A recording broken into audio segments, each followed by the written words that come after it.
அதாவது அவங்களுக்கு வயிற்றில் வந்துட்டு ஒரு கட்டி இருந்தது, நீர் கட்டி இருந்தது.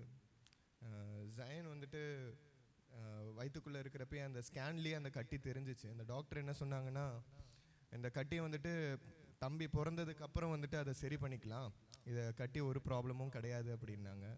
ஸோ இந்த தேதி போன வருஷம்லாம் நான் வந்துட்டு எங்கள் மாமியாரோட வீட்டுக்கு போயிருந்தேன் ஒரு 10 நாளைக்கு. அதுக்கப்புறம் அவளுக்கு வயிற்றில் வந்துட்டு ரொம்ப ரொம்ப பெரிய வலி வந்தது. நாங்கள் ட்ரெயினில் ஏறி உக்காந்துட்டோம் சென்னைக்கு புறப்பட. அவங்களால தாங்கக்கூடாத மாதிரி வலி வந்தது. சரி என்னம்மா இது அப்படின்ட்டு பொள்ளாச்சியில் வந்துட்டு ஒரு ஹாஸ்பிட்டலில் அட்மிட் பண்ணோம்.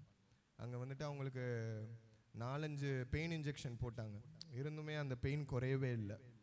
அப்புறம் என்னன்னு ஸ்கேன் எடுத்து பார்த்தா அந்த கட்டி வந்துட்டு பெருசாகிட்டு இருக்கு, அது வெடிக்கிற ஸ்டேஜில் இருக்குது.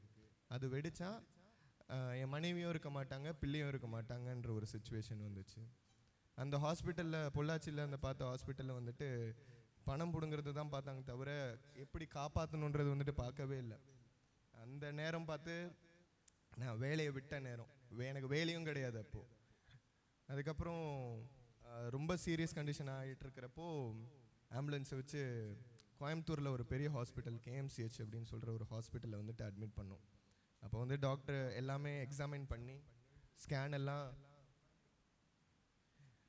எல்லாம் எடுத்து பார்த்ததுக்கப்புறம் டாக்டர் ஒன்று தான் என்கிட்ட வந்து சொன்னாங்க. என்னை தனியாக கூப்பிட்டு சொன்னாங்க, தம்பி நான் உனக்கு ஒரு 10 நிமிஷம் டைம் தரேன், நீ முடிவெடுக்கிறதுக்கு தான் டைம் தரேன், என்னால் என்னென்னலாம் என்னை எக்ஸ்பிளைன் பண்ணுறதுக்கு டைம் கிடையாது, ஏன்னா ப்ரொசீஜர் ஆரம்பிக்கணும், அந்த கட்டியை வந்து எடுத்தாகணும், தம்பி வயிற்றுக்குள்ளே இருக்கிறான் 5 மாதம், லேப்ரோஸ்கோப்பின்ற ஒரு இருக்குது, அது வந்துட்டு பண்ண முடியாதுன்ட்டாங்க. ஏன்னா தம்பி வளர்ந்துட்டான், பெரியவன் ஆகிட்டான் அப்படின்றதுனால லேப்ரோஸ்கோப்பி பண்ண முடியாதுன்ட்டாங்க. ஓப்பன் ஆப்ரேஷன் தான் பண்ணணும், வயிற்றை கிழிக்கணும். உனக்கு 2 ஆப்ஷன் தான் இருக்குது, ஒன்று மனைவியை காப்பாற்றணும், இல்லைன்னா பிள்ளையை காப்பாற்றணும் அப்படின்ட்டு. ஆனால் 2ம் வருது ஆண்டவருடைய கிருபை தான். அது நீங்கள் வந்துட்டு கடவுள் தான் உங்களை காப்பாற்றணுன்ற மாதிரி. ஆனால் கட்டி எடுத்துட்டா ஒய்ஃப் சேஃபாக இருப்பாங்க. பட் ஆனால் அபார்ட் ஆகிறதுக்கு நிறைய சான்சஸ் இருக்குது அப்படின்னு சொன்னாங்க. 95% சான்சஸ் இருக்குதுன்னு சொன்னாங்க. பட் எனக்கு வந்துட்டு அந்த நேரத்தில் முடிவு எடுக்கிறதுக்கு நேரமே இல்லை. ஆண்டவர் மேலே பாரத்தை போட்டு நான் வந்துட்டு நீங்கள் வந்துட்டு எனக்கு அப்போ கூட என் வார்த்தை எப்படி வந்தேன்னா, என் மனைவியை கொடுத்துருங்க, என் மனைவி எனக்கு திருப்பி கொடுத்துருங்க அப்படின்னு தான் நான் சொன்னேன். அதுக்கப்புறம் ஆப்ரேஷன் நடக்க ஆரம்பிச்சிச்சு. அந்த ஸ்ட்ரக்சரில் வச்சு எடுத்துகிட்டு போகிறப்போ நான் இவ கையை பிடிச்சோன்னு தான் சொன்னேன், ஆண்டவர் உன் கூட இருக்கார், பிரசவிக்க பண்ணிக்கிறவராக நான் பிரசவத்தை தடுப்பேனோன்னு சொன்னவர் உன் கூட இருக்கார், நீங்கள் 2 பேரும் வருவீங்க, நீங்கள் போயிட்டு வாங்க அப்படின்ட்டு. அப்போ கூட என்ன ஆப்ரேஷன் ஒரு 3 மணி நேரம் நடந்தது.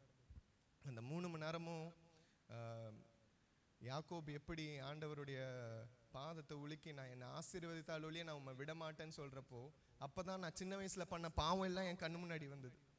அன்றைக்கி அந்த ஹாஸ்பிட்டல் 8வது ஃப்ளோரில் என் பாவத்தை எல்லாம் விட்டேன். என் பாவத்தெல்லாம் விட்டேன்னா என் அறிக்கையிட்டேன். அதே மாதிரி எனக்கு பாட்டு கேட்க ரொம்ப பிடிக்கும், சினிமா பாட்டு கேட்க அவ்வளோ பிடிக்கும். எல்லாத்தையும் விட்டு ஆண்டவரை நான் எல்லாத்தையும் விட்டுடுறேன், நான் எல்லாத்தையும் உமக்கு கொடுத்துட்றேன், என் மனைவியும் என் பிள்ளையும் எனக்கு திரும்பி தந்துருங்க அப்படின்னு நான் சொன்னேன். ஆண்டவர் வந்துட்டு அந்த ஆப்ரேஷனை சக்ஸஸ்ஃபுல்லாக முடித்தார். அந்த டாக்டர் போகிறதுக்கு முன்னாடி ஆண்டவர் அந்த ஆப்ரேஷன் தியேட்டருக்குள்ளே போனார். மனைவியோட வயிற்றை அறுத்து தான் அந்த கட்டி எடுத்தாங்க. தம்பி உள்ளே தான் இருக்கான், சேஃபாக இருக்கான். ஆண்டவர் கண்மணி போல் 2 பேருமே பாதுகாத்து கொண்டார். அதே போல் ஆப்ரேஷன் முடிச்சுட்டு வந்ததுக்கப்புறமும் டாக்டர் சொன்னாங்க, லைக் என்னென்னா, தம்பி ஆப்ரேஷன் சக்ஸஸ்ஃபுல்லாக முடிஞ்சிருச்சு, பட் ஆனால் 3 நாள் டைம். எப்படின்னா அவளுக்கு வந்துட்டு அந்த வயிற்றில் கிழிச்ச வலி வந்துட்டு பிரசவ வலியை தூண்டிடக்கூடாது. அது பிரசவ வலியை தூண்டிடுச்சு அப்படின்னா குழந்தை வந்துட்டு அபார்ட் ஆகிடும். அப்பயும் வந்துட்டு டாக்டர் சொன்னாங்க அபார்ட் ஆகிடும் தான் சொன்னாங்க. ஆனால் ஆண்டவர் இவ்வளோ பேர் பையனை வந்துட்டு இன்னமும் உயிரோடு வச்சுருக்காரு, மனைவியும் பிள்ளையும் எனக்கு திருப்பி கொடுத்துருக்காரு. அண்ட் இன்னொன்றும் சொல்லிக்கிறேன், அந்த நேரத்தில் வந்துட்டு என் அம்மா தம்பி வந்துட்டு வர முடியாத சூழ்நிலை. ஏன்னா இங்கே சென்னையில் அவ்வளோ மழை, அங்கே என்னை சுற்றியும் நெருக்கும், என்னை எதுக்கு கூப்பிட்டு போன நிறைய விமர்சனங்கள். ஆனால் எல்லாருமே என்ன சொல்கிறது, நான் வந்துட்டு மனசால் ரொம்ப நோக்க அடிச்சிருந்தேன். ஆனால் என் கூட இருந்தவர் இயேசு, என் மனைவி கூட இருந்தவர் இயேசு, என் பிள்ளையை வந்து பாதுகாத்தவர் இயேசு. அந்த பாஸ்டர்கிட்டையும் நான் ப்ரேயர், இந்த மாதிரி ஆயிடுச்சுங்க பாஸ்டர் அப்படின்னா அவரும் ப்ரேயர் பண்ணார். நீங்களும் எல்லாருமே ப்ரேயர் பண்ணீங்க. என்னுடைய அம்மா அப்பா ஜெபம், எங்களுடைய உறவினர்களுடைய ஜெபம், உங்களுடைய ஜெபம், பாஸ்டருடைய ஜெபம் எல்லாமே வந்துட்டு காப்பாத்துச்சு. தேவனுக்கு மகிமை உண்டாவதாக. ஸ்தோத்திரம்.